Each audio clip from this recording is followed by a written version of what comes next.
ఇరావత్రి అనిల్ గారు నడుపుతున్నారు. అసలు ఏంటి మైనింగ్ వ్యవహారం ఏంటి, మైనింగ్ వల్ల ప్రభుత్వానికి నష్టం ఎలా వస్తుంది, ఏం జరిగింది ఈరోజు అసెంబ్లీలో అన్నీ మాట్లాడదాం. ముందు అనిల్ గారు, పొంగులేటి శ్రీనివాసరెడ్డి కంపెనీ ఏంది, దాని వ్యవహారం ఏంది, ఎలాంటి అనుమతులు లేకుండా మైనింగ్ చేస్తుందని హరీష్ రావు అసెంబ్లీలో సాక్షిగా ప్రకటించారు, ఆధారాలు కూడా చూపించారు. వాళ్ళకి ఆల్రెడీ నోటీసులు కూడా ఇచ్చారట 2 సార్లు. అంటే ఒక మంత్రి, ప్రభుత్వంలో ఉన్న మంత్రి, ఆయనకు సంబంధించిన కంపెనీ అలా నడుస్తుంటే మైనింగ్ కార్పొరేషన్ ఏం చేస్తుంది, మైనింగ్ అధికారులు ఏం చేస్తున్నారు, అది మైనింగ్ శాఖ ఏం చేస్తుంది? అంటే మనకి కళ్యాణ్ గారిని ఒక క్లారిఫికేషన్ ఇవ్వాలి. నేను department of mines and geology చూడను. And I'm the chairman for TGMDC, only sand related activities ఉంటాయి. ఎస్, బట్ ఎనీవే నేను ప్రభుత్వానికి సంబంధించిన మనిషిని కాబట్టి నేను చెప్పాల్సిన బాధ్యత కూడా నా పైన ఉంటుంది.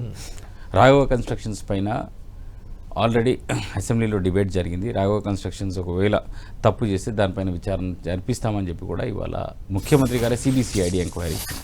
దాని గురించి రాద్ధాంతం చేయాల్సిన అవసరం ఉన్నదని నేను అనుకోవట్లేదు. ఒకవేళ తప్పు చేస్తే డెఫినెట్గా వాళ్ళని శిక్షిస్తారు. అంతకుముందు ఉన్న ప్రభుత్వాలు అసలు ఇలాంటి డిబేట్లకు కూడా ఒప్పుకునేది కాదు. అంతకుముందు మన ప్రభుత్వం చూసినాం, బీఆర్ఎస్ ప్రభుత్వం మనం చూసినాం. కేసీఆర్ గారు ముఖ్యమంత్రిగా ఉన్నప్పుడు, వీళ్ళు మంత్రులుగా ఉన్నప్పుడు, హరీష్ రావు గారు, కేటీఆర్ గారు వీళ్ళంతా మంత్రులుగా ఉన్నప్పుడు ఏ విధంగా అసెంబ్లీ నడుస్తుందని మనం చూసినాం. ఇవాళ అసెంబ్లీ ఆ విధంగా నడవట్లేదు. ఇవాళ ప్రతిపక్షానికి కూడా అవకాశం ఇస్తాం, ప్రతిపక్షాన్ని మాట్లాడడానికి అవకాశం ఇస్తున్నాం. ఆ రోజు లీడర్ ఆఫ్ అపోజిషన్ స్టేటస్ కూడా వీళ్ళు భరించలేని పరిస్థితి. ఒక దళితుడు లీడర్ ఆఫ్ అపోజిషన్ ఉంటే భరించలేని పరిస్థితి.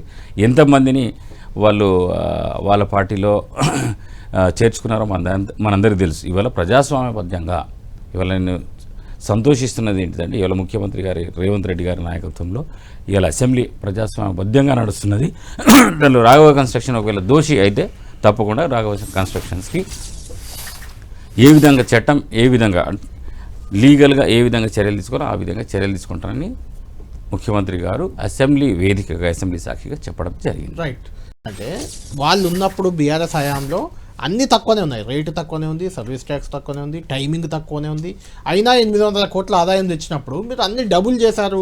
3 రూపాయలు ఉంది, 100 రూపాయలు చేశారు సర్వీస్ ట్యాక్స్. ఇంత చేసినా రెవెన్యూ పెరగట్లేదు. అంటే అసలు అక్రమాలు జరుగుతుంది ఇప్పుడే, మేమేం చేయలేదు అనేది వాళ్ళ వెర్షన్. అది ఇప్పుడు కృషాంక్ గారు కరెక్ట్గా డేటా కరెక్ట్గా తీసుకొని వచ్చి మాట్లాడితే నేను దానికి సమాధానం చెప్తుంటే, 3 రూపాయల సర్వీస్ ఛార్జ్ 100 రూపాయలు చేసినట్టు ఎక్కడ ఉందో నాకు చెప్పమని చెప్పు. అది ఇక్కడ వంగమర్తిలో ఒక దగ్గర తీసుకుంటున్నాం కావచ్చు, దగ్గర ఉంది కాబట్టి అక్కడ తీసుకుంటున్నాం. వేరే దగ్గర 3 ఏరియాని బట్టి ఉంది, అట్లా ఏరియా ఓన్లీ వంగమర్తిలో తీసుకున్నాం, వేరే దగ్గర తీసుకోవట్లేదు. అది ఎక్కడ కృష్ణ గారు? వంగమర్తేనా? వంగమర్తే కృష్ణ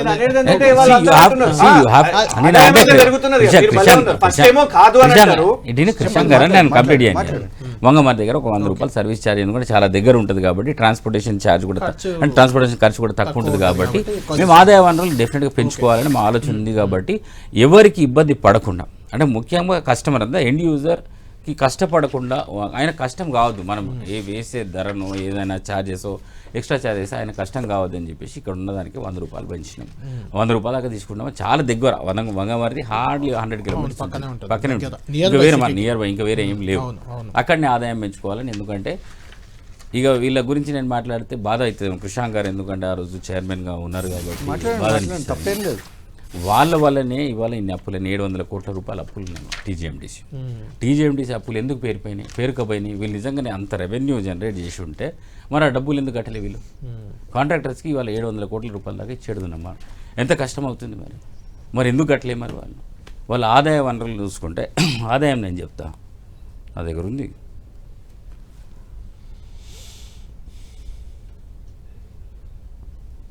ఒక నిమిషం, నీ దగ్గర ఉందా? తెచ్చుకొని ఉంటామేమో కదా. నా దగ్గర ఉన్నది. సరే, వీళ్ళు పెంచిన తర్వాత 375 crores నుంచి 2015-16 నుంచి, అంతకుముందు మనము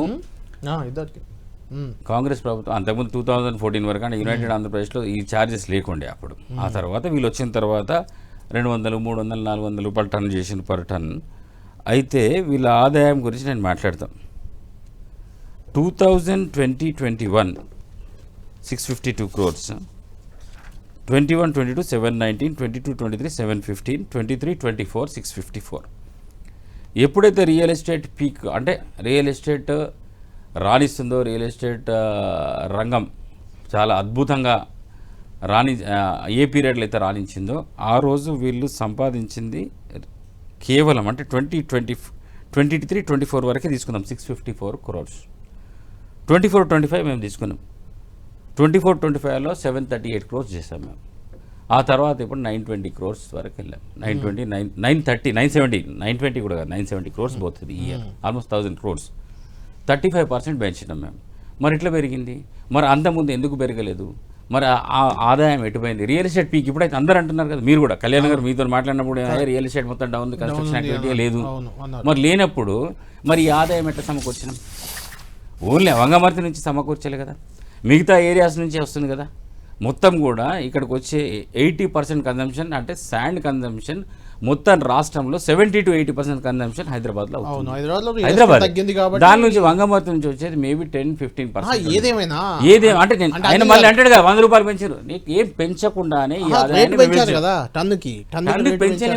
టన్ను పెంచలేమండి. చెప్తున్నా అదే చెప్తున్నాను కదా, వంగమర్తి తప్ప వేరే దగ్గర ఎక్కడ పెంచలేమని చెప్పిన. సర్వీస్ ఛార్జ్ టన్నుని ధరని కలుపుతున్నారు. సర్వీస్ ఛార్జ్ ఛార్జ్ వేరు, ధర వేరు. అవునండి, ధర పెంచలేము, 1 రూపాయి కూడా పెంచలేము. అడగండి, మీరు మాట్లాడండి. 1 రూపాయి కూడా మేము పెంచలేము. అయినా మేము ఆదాయాన్ని 35-40% పెంచినాం.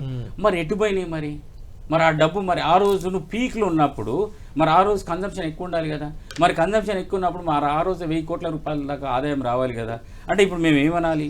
గత 10 సంవత్సరాలలో మీరు అంటే మీకు మీ అవినీతి వల్లనో, మీ అక్రమాల వల్లనో, మీ 2 బకెట్ల సిస్టంల వల్లనో మరి దాని వల్లనే కదా ఇవాళ ఆదాయం తగ్గిందని మేము అనొచ్చు కదా. అది వాస్తవమే కదా. దానికి సమాధానం చెప్పాలి. 2 బకెట్ల సిస్టమ్ది నీ గురించి చాలా గొప్పగా మాట్లాడదాం. Krishank is a intellectual. అంటే మా పార్టీలో ఉన్నప్పుడు చాలా అద్భుతంగా ఏదైనా టాపిక్స్ మాట్లాడతాడు, ఇప్పుడు కూడా మాట్లాడతాడు. మరి క్రిషాంక్ గారికి తెలియదా? ఇవాళ వరల్డ్ వైడ్ రిసెషన్ ఇవాళ కాదు, లాస్ట్ 3-4 years నుంచి వరల్డ్ వైడ్ రిసెషన్ ఉంది. ఎందుకు ఉంది? యుక్రెయిన్ రష్యా వార్ వల్ల ఇంకా చాలా కారణాలు ఉన్నాయి. వరల్డ్ వైడ్ రిసెషన్ ఉన్న సందర్భంలో హైదరాబాద్లో కూడా రిసెషన్ ఉంది, మన దేశంలో కూడా రిసెషన్ ఉంది. ఇది ఒక టాప్కి వెళ్ళిపోయింది. రియల్ ఎస్టేట్ అనేది చాలా పీక్ వెళ్ళిపోయింది. పీక్ వెళ్ళిపోయిన మాట్లాడుతుంటే గతంలో ఇసుక మైనింగ్ అంటే బీఆర్ఎస్ పార్టీ చాలా అవినీతికి పాల్పడింది అని మీరే ఆరోపణలు చేస్తూ వచ్చారు. ఆరోపణలు కాదు, నిజాలే కదా. తేల్చలేదు కదా మీరు అధికారంలోకి వచ్చి 2.5 ఏళ్ళు తేల్చారు. ఇంకొకటి అంటే ఇప్పుడు తేల్చలేదు పక్కనే ఉన్నారు కాబట్టి చెప్పాలి నాకు. ఇక ఇంతకన్నా ఘోరం ఏదైనా డిపార్ట్మెంట్లో జరుగుతుందా? క్రిషాంక్ గారు చైర్మన్ ఉన్నప్పుడు సాల్వో ఎక్స్ప్లోజివ్స్ ఓందారు రెండు ఓందారులు స్వర్ణ ఎక్కడైనా కానీ ఫేక్ బ్యాంక్ గ్యారంటీస్ ఇస్తారండి. మీరు ఎక్కడైనా చూసినరా ఫేక్ బ్యాంక్ గ్యారంటీస్? ఆయన హయాంలో జరిగింది. 1,09,00,000, 1,26,00,000, 88 లక్షలు, 96 లక్షలు కేసు ఇస్తారంటే వాళ్ళు తీసి పక్కకు పడదుబ్బాలనా లేదా? ఫేక్ బ్యాంక్ గ్యారంటీస్ పెట్టారు. ఒక కార్పొరేషన్కి కోట్ల రూపాయలు ఫేక్ బ్యాంక్ గ్యారంటీస్ ఇచ్చిన తర్వాత వీళ్ళు కేసు పెట్టలేరు. కేసు పెట్టడం కాదు, వాళ్ళని మళ్ళీ వాళ్ళకు మళ్ళీ పర్మిషన్ ఇచ్చి మళ్ళీ కాంట్రాక్ట్ అవార్డు చేసి వాళ్ళని మైనింగ్ చేయించారు. ఇంతకన్నా ఘోరం మీకు ఎక్కడ ఉంటుందా?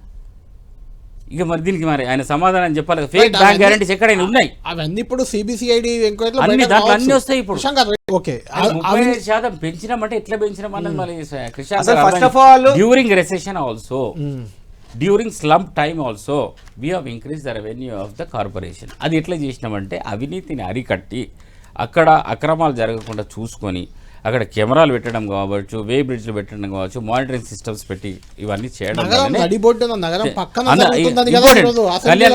కళ్యాణ్ గారు మైనింగ్ తర్వాత శాండ్ అంతా కూడా పక్కనే జరుగుతుంది కదా. ఎక్కడ జరుగుతుంది? పొంగులేటి శ్రీనివాసరెడ్డి కంపెనీ అది మైనింగ్. నేను శాండ్ గురించి మాట్లాడుతున్నాను. మైనింగ్ కూడా ఏదైనా నగరం పక్కనే జరుగుతుంటే ప్రభుత్వం ఏం చేస్తుందటనే అని వాళ్ళు అంటారు. నగరం పక్కనే జరుగుతుందని నేను భావిస్తలే, నిజంగా జరుగుతుంది. దానికి అందుకే నిజ నిర్ధారణ ఇప్పుడు అంతా జరుగుతుంది కదా. ఇప్పుడు సిబిసిఐడి చేసినాం. నిజంగా అక్కడ అక్రమ మైనింగ్ జరిగిందా లేదా, వాళ్ళ హయాంలో జరిగిందా? మహిపాల్ రెడ్డి గారు ఏం చేశారు? మహిపాల్ రెడ్డి గారు పటాన్చర్లో ఏ విధంగా చేస్తారు? అరే మీ పార్టీ అంటారు, ఇవాళ హరీష్ రావు గారు మీ పార్టీ తీసుకున్నారు కదా. మీరు తీసుకున్నారు. హరీష్ రావు గారు ఇలా మా పార్టీ, మా నాయకుడు, మా ఎమ్మెల్యే గారు అన్నారు. నేను అదే అంటున్నా. మహిపాల్ రెడ్డి గారి గురించి మీరు మాట్లాడారు. ఇవన్నీ కూడా ఇది సిబిసిఐడి ఎంక్వైరీలో అసలు ఎక్కడ మైనింగ్, ఇల్లీగల్ మైనింగ్ ఎట్లా జరిగింది అన్ని బయటకు వస్తాయి. మొత్తం బయటకు వస్తాయా? శాతం బయటికి రావాలి. ఎందుకు ఇప్పటి వరకు ఎందుకు చేయలేకపోయారు? మరి ఇవాళ ఆ పరిస్థితులను బట్టి ఎప్పుడైనా కానీ చూస్తూ ఉంటారు.